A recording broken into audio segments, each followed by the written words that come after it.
Hello guys, welcome back again to my channel bersama saya Hansen di sini dan seperti biasanya setiap harinya saya akan membuatkan video seputar cryptocurrency. Apa kabar kalian hari ini semuanya? Semoga dalam keadaan yang baik-baik saja. Teman-teman, dalam 24 jam terakhir kita melihat Bitcoin pergerakannya cukup zigzag gitu ya. Awalnya sempat menyentuh ke area $65.000 sebelum pada akhirnya mendapatkan rejection dan kali ini stay kurang lebih di angka $63.000. Nah, kita bakalan bahas kira-kira apa yang sedang terjadi dari segi price action, diikuti juga apa yang bisa kita expect berikutnya. So, stay tune terus sampai akhir video. Nah, sekarang kita bakalan mulai dari coin market cap terlebih dahulu. Per hari ini secara global, market cap crypto berada di angka 2,36 triliun dolar atau turun sekitar 0,46%.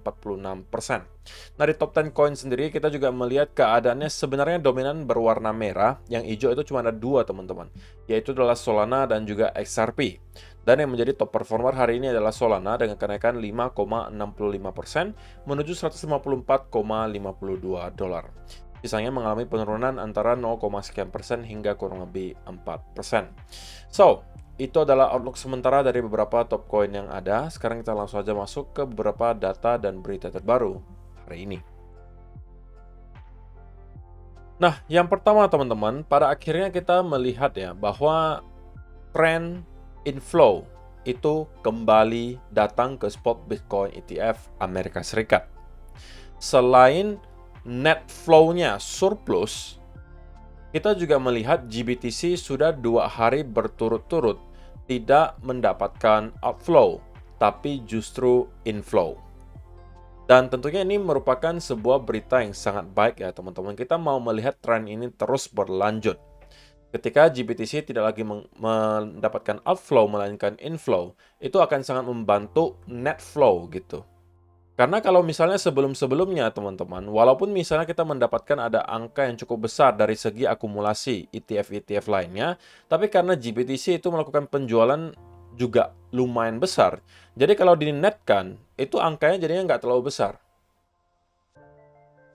Nah, kalau sekarang berbeda cerita, kita melihat demand dari ETF-ETF di BlackRock, Fidelity, dan kawan-kawan memang tidak lagi sekencang 1,5 atau 2 bulan yang lalu. Tetapi berita positifnya adalah, walaupun demand-nya nggak sebesar yang kemarin, tapi kali ini sudah dibantu dengan GBTC yang tidak lagi outflow. Sehingga angkanya, kalau misalnya kita netkan, net flow-nya, itu surplusnya juga lumayan besar. Kalau misalnya GBTC juga membantu inflow. Nah, spesifiknya teman-teman, kalau tanggal 6 Mei kemarin, kita melihat ada net inflow kurang lebih 3,4 K Bitcoin atau 3.400 Bitcoin, kurang lebih 218 juta dolar inflow-nya. Dan beberapa di antaranya yang berkontribusi terhadap inflow tersebut, di antaranya adalah dari Fidelity 1.560 Bitcoin, kemudian dari ARK Invest 1.200, IBIT 345, dan second inflow day atau hari kedua di mana GBTC mendapatkan inflow secara berturut-turut. Kali ini inflow-nya 61 Bitcoin. So far so good teman-teman. Kita melihat bahwa spot Bitcoin ETF kembali ke jalur yang benar. Kita memang mau melihat inflow yang terjadi, bukan outflow. Yang kedua juga sekali lagi, Hong Kong spot Bitcoin ETF juga terus melakukan akumulasi.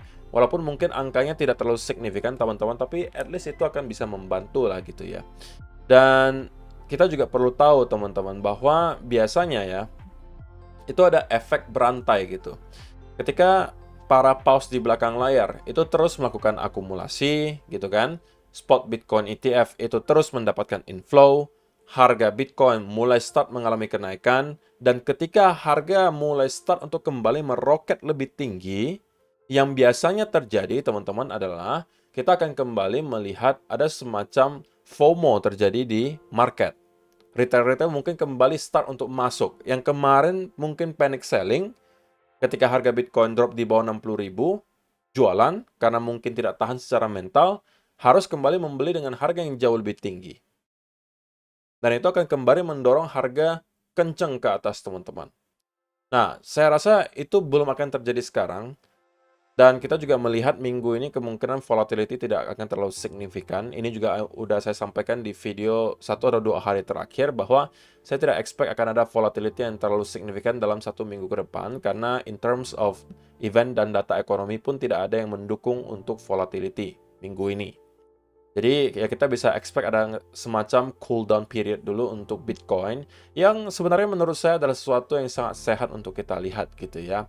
Saya justru pengennya ngelihat ada konsolidasi selama kurang lebih minimal 4-5 hari ke depan. Dan baru dari sana kalau misalnya kita mendapatkan ada bullish continuation pattern, itu adalah berarti clue dari market bahwa kita sepertinya sudah siap ya untuk mendapatkan rally berikutnya ke atas. Next target kemungkinan setidaknya 66 sampai 67 ribu dolar. Kalau itu mampu kita break, saya rasa kita akan ngeritas ke area all time high terakhir di area 72 sampai 73 ribu.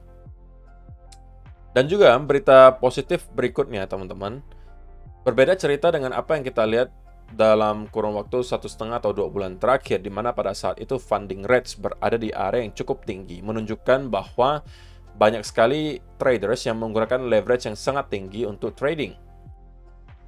Dan itu yang menyebabkan kita melihat Bitcoin kesulitan untuk mempertahankan momentum bullish-nya. Perlu ada periode cool down sampai para traders tidak lagi segila kemarin gitu. Dan itulah yang sudah proses kita lihat sekarang, teman-teman.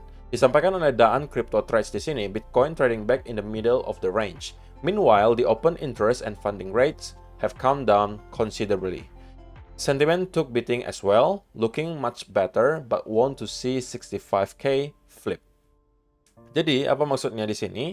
Dikatakan bahwa open interest dan juga funding rates itu mengalami penurunan yang sudah lumayan signifikan, teman-teman, jika kita bandingkan dengan ketika Bitcoin berada di dalam range ini. Menunjukkan bahwa sentimen sudah sedikit berubah, yang awalnya mungkin banyak yang menggunakan leverage untuk long, itu sekarang udah mulai start ketakutan untuk melakukan hal tersebut. Karena mungkin merasa, waduh, kemarin saya udah coba long di sini gagal, coba long di sini gagal, di sini juga gagal, di sini juga gagal. Tunggu dulu deh gitu. Jadi, atau mungkin sudah ada yang margin call gitu kan, tidak punya lagi uang untuk dapat membuka posisi menggunakan leverage. Atau ada juga yang nggak margin call tapi kapok gitu, karena berkali-kali mungkin mencoba leverage long sangat besar, tapi kemudian loss. Dan membuat kemudian kita melihat open interest sekarang berada di area yang jauh lebih rendah daripada yang kita lihat sebelumnya. Dan ini juga adalah berita positif teman-teman, karena berarti dari segi market ini juga terlihat jauh lebih sehat gitu ya, tidak banyak leverage yang tertumpuk. Dan kalau misalnya kita bicara soal leverage dan liquidity teman-teman, untuk sementara sebenarnya saya bisa katakan bahwa keadaan liquidity belum terlalu berpihak gitu ya untuk short term ya kepada bulls. Kenapa? Karena kalau kita perhatikan 1 minggu terakhir, banyak sekali tumpukan likuidasi itu berada di area range 60 sampai 62 ribu di sini.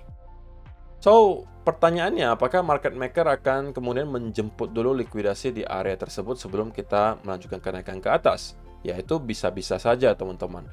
Karena menurut saya pribadi, ini kalau kita bicara soal chart ya teman-teman, selama kita mampu maintain di atas area 60.000, bagi saya kita masih bakalan fine-fine saja.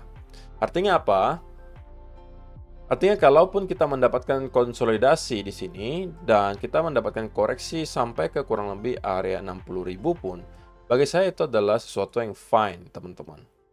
Karena kita perlu ingat, area 60.000 ini adalah area major support, angka psikologi. Dan kita sudah berhasil untuk kembali break di atas area tersebut. So, kita bisa expect kali ini area tersebut akan kembali kita flip menjadi area support. Dan konsolidasi nyentuh ke area tersebut bukan sesuatu yang perlu kita khawatirkan. Dan selama bentuk koreksi yang kita lihat nanti itu cenderung korektif, saya rasa tidak akan ada masalah. Artinya kita mau melihat konsolidasinya bentukannya itu seperti ini, teman-teman. Seperti ini. Korektif gitu, tidak impulsif ke bawah. Nah, kalau itu yang kita lihat, saya rasa kita bakalan fine saja.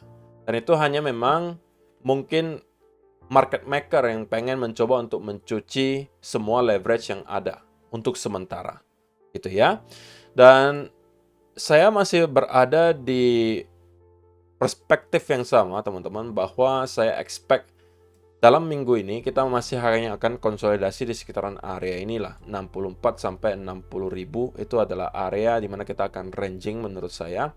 Sebelum pada akhirnya kalau memang ini yang kita lihat, maka berarti kita akan mendapatkan push berikutnya ke atas, setidak-tidaknya menuju ke area 66 sampai 67 ribu dolar.